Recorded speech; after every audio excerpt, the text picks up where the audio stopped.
Tu es au bout du rouleau. Tu sens que c'est trop et tu sais pas à quoi faire. Reste sur cette vidéo, je vais te donner un éclairage sur ce qui reste maintenant à faire si tu en es arrivé à ce point-là, d'une lassitude totale, d'un énervement, d'une insatisfaction profonde et voire d'une déprime ou vraiment une profonde dépression. Qu'est-ce qui fait que tu en es arrivé là? Est-ce que tu vois le processus? Certainement, c'est des choix.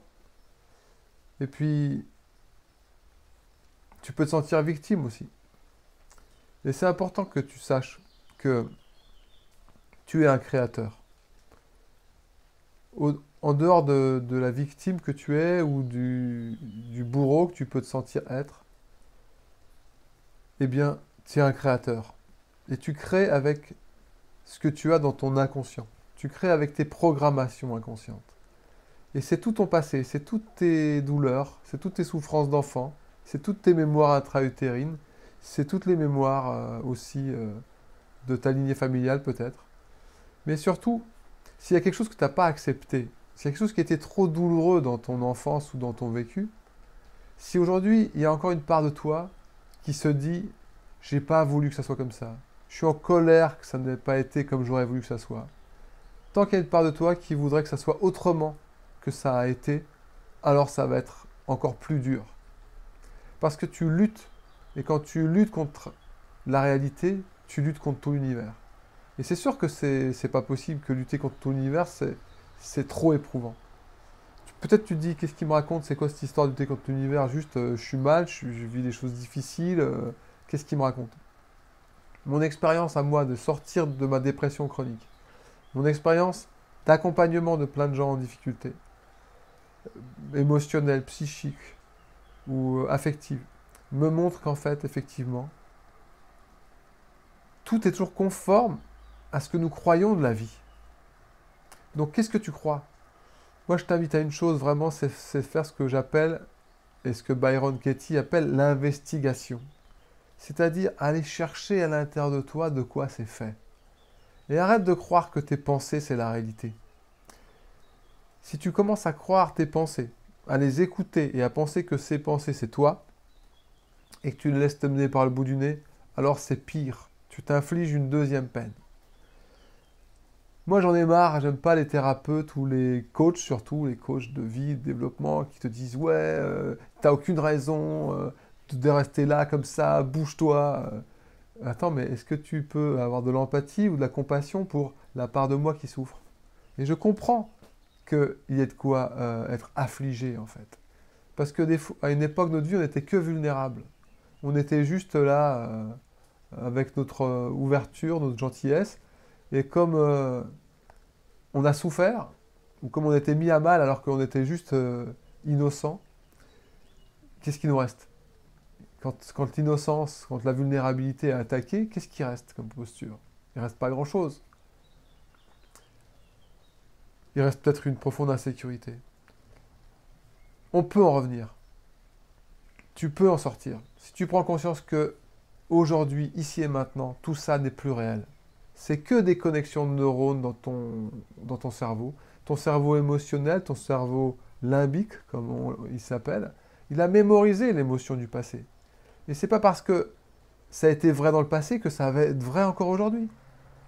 Je me rappelle cette personne qui m'appelle et qui me dit ah Sylvain, je suis encore tombé sur un homme irresponsable et immature. Ah, je lui dis ah ça c'est une super croyance, tu crois que les hommes sont irresponsables et immatures. Donc je lui dis change cette croyance et tu verras, tu pourras expérimenter un autre type de relation avec des hommes. Elle me dit mais Sylvain c'est pas une croyance, c'est la réalité. Alors je lui dis si tu crois que c'est la réalité, que tous les hommes sont immatures et irresponsables, alors c'est ça que tu verras à l'œuvre, puisque tu ne conçois pas autre chose. Et c'est ça qui est complètement fou, c'est que ce que tu vas concevoir va se manifester, d'une manière ou d'une autre. C'est une question d'électroaimant, c'est une question de champ magnétique. Tu es un champ électromagnétique, ça c'est sûr, on le sait maintenant, c'est prouvé scientifiquement. Donc ce champ électromagnétique, il est comme un aimant, il attire quelque chose. mais il va attirer à toi ce que tu crois, qui est la réalité. Alors fais cette investigation. Moi, j'ai fait cette plus belle investigation par la méditation. C'est là où je suis allé le plus profond, à traverser l'ombre et retrouver la lumière. Quoi qu'il arrive, sur lui, tu vois que des nuages, et ben derrière les nuages, tu sais qu'il y a quand même un soleil qui, lui, ne bouge pas. Donc si tu t'identifies aux nuages, tu crois qu'il n'y a que les nuages, tu fais une erreur. Tu dois prendre conscience que le soleil est au fond de toi. On peut appeler ça comme tu veux. Tu peux appeler ça ton moi supérieur, tu peux appeler ça ton âme, tu peux appeler ça, je sais pas moi, ta bonté naturelle, ton cœur d'enfant, je sais pas, mais ce soleil, il est en chaque humain. Il est là. Et parfois, il ne brille plus du tout. Parfois, il est complètement phagocyté par toute notre mal-être, notre mauvaise humeur, et puis surtout nos pensées. Nos pensées sur la réalité. La réalité, c'est que tu es un soleil, c'est que tu es doué d'une fréquence de bonté, de gentillesse aimante, et que tous ces nuages, tout ce que tu te racontes, ça empêche cette lumière de se manifester, et même, ça ne t'éclaire même plus toi. Alors si tu es au bout du rouleau, comme mon frère m'a dit aujourd'hui, je suis au bout du rouleau, eh ben je te dis, ok, super, c'est le moment du changement. C'est le moment d'arrêter d'être la chenille qui rampe. C'est le moment de rentrer dans la chrysalide pour devenir le sublime papillon. Mais le temps de la chrysalide, c'est quand même un temps difficile parce que je ne sais pas si tu sais exactement ce qui se passe dans une chrysalide. Moi, j'ai appris que la chrysalide, c'est une espèce de chaos d'abord, quoi. C'est-à-dire que ce qui était la chenille va complètement être ramolli, ça va devenir comme une nouvelle substance qui va être complètement difforme et qui va tout d'un coup manifester ou progressivement, par un processus de transformation, devenir le papillon. Mais d'abord, il va y avoir une déconstruction de cette identité de celui qui rampe pour que tu t'envoles.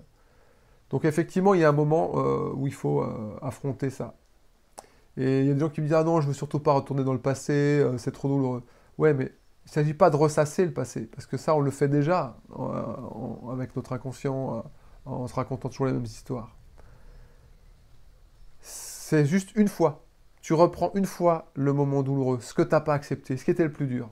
Et une fois ça, tu le nommes, tu admets que tu ne voulais pas, tu es honnête avec toi, tu es honnête que ça t'a mis en colère, que tu es dégoûté, ou que tu es triste, ou que tu es plein de ressentiments, ou que tu as honte, je ne sais pas.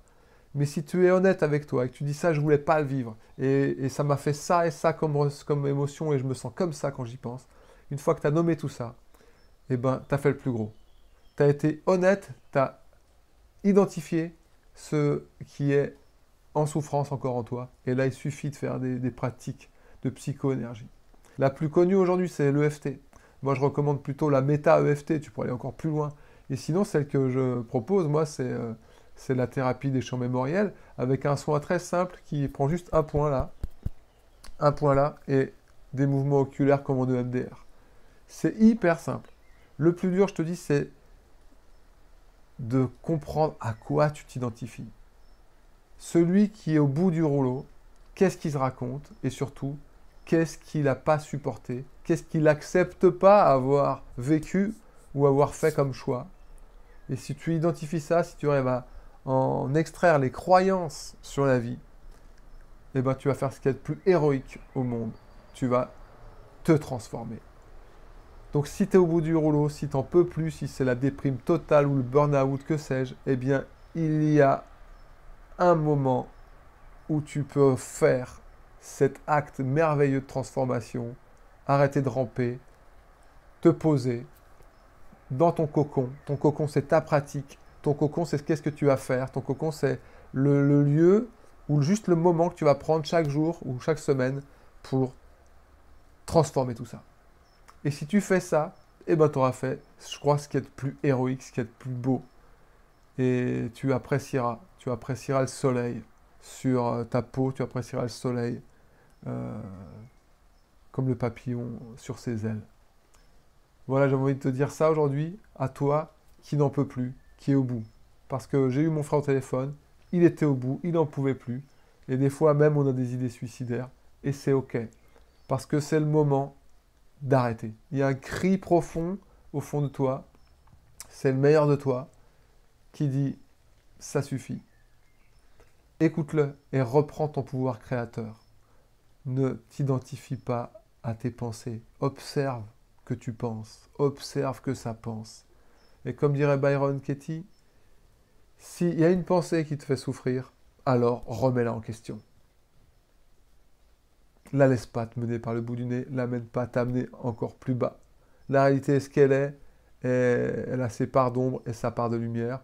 Si tu te racontes que l'ombre, tu te coupes de ta propre lumière. Voilà, j'espère que ça te fait du bien. J'espère que ça te donne envie de créer ce cocon, c'est-à-dire de créer cet espace pour toi de transformation. Il y a des milliers, c'est exagéré, il y a plein de méthodes. Éliminer les mémoires de stress, c'est possible. Il suffit d'apprendre un protocole, il faut stimuler ton corps. Ton corps, tu lui demandes de faire l'évacuation de la charge émotionnelle, il va le faire. C'est juste toi, tu dois te décider d'être honnête et de regarder ce qui, dans le passé, a créé cette insatisfaction profonde. Qu'est-ce que tu te racontes sur la vie? Qu'est-ce que tu crois? Et reste pas comme cette femme qui me disait, les hommes, ils sont comme ça, et c'est une réalité. Et alors, ça ne changera pas. Tu as envie que ça change? Change de croyance, lâche les émotions du passé. On va en arriver forcément à devoir accepter que c'était comme ça. Et même si on aurait voulu que ça soit autrement, c'était comme ça. Et c'est parce que c'était comme ça que je suis cet homme-là aujourd'hui. Et cet homme-là aujourd'hui, il fait cette transformation. Et c'est parce qu'il fait cette transformation qu'il va devenir celui qui décide d'être heureux, qui va devenir son propre héros. Et tu ne peux pas devenir ton propre héros s'il n'y a pas eu une quête. Et donc, s'il n'y avait pas eu le trouble, s'il n'y avait pas eu le désarroi, ben, il n'y aurait pas eu la quête. Alors du coup, je prends tout. Je prends la quête, je prends le héros, je prends la souffrance, et j'en fais une histoire. J'en fais une histoire d'aventure intérieure. Il suffit simplement, à un moment donné,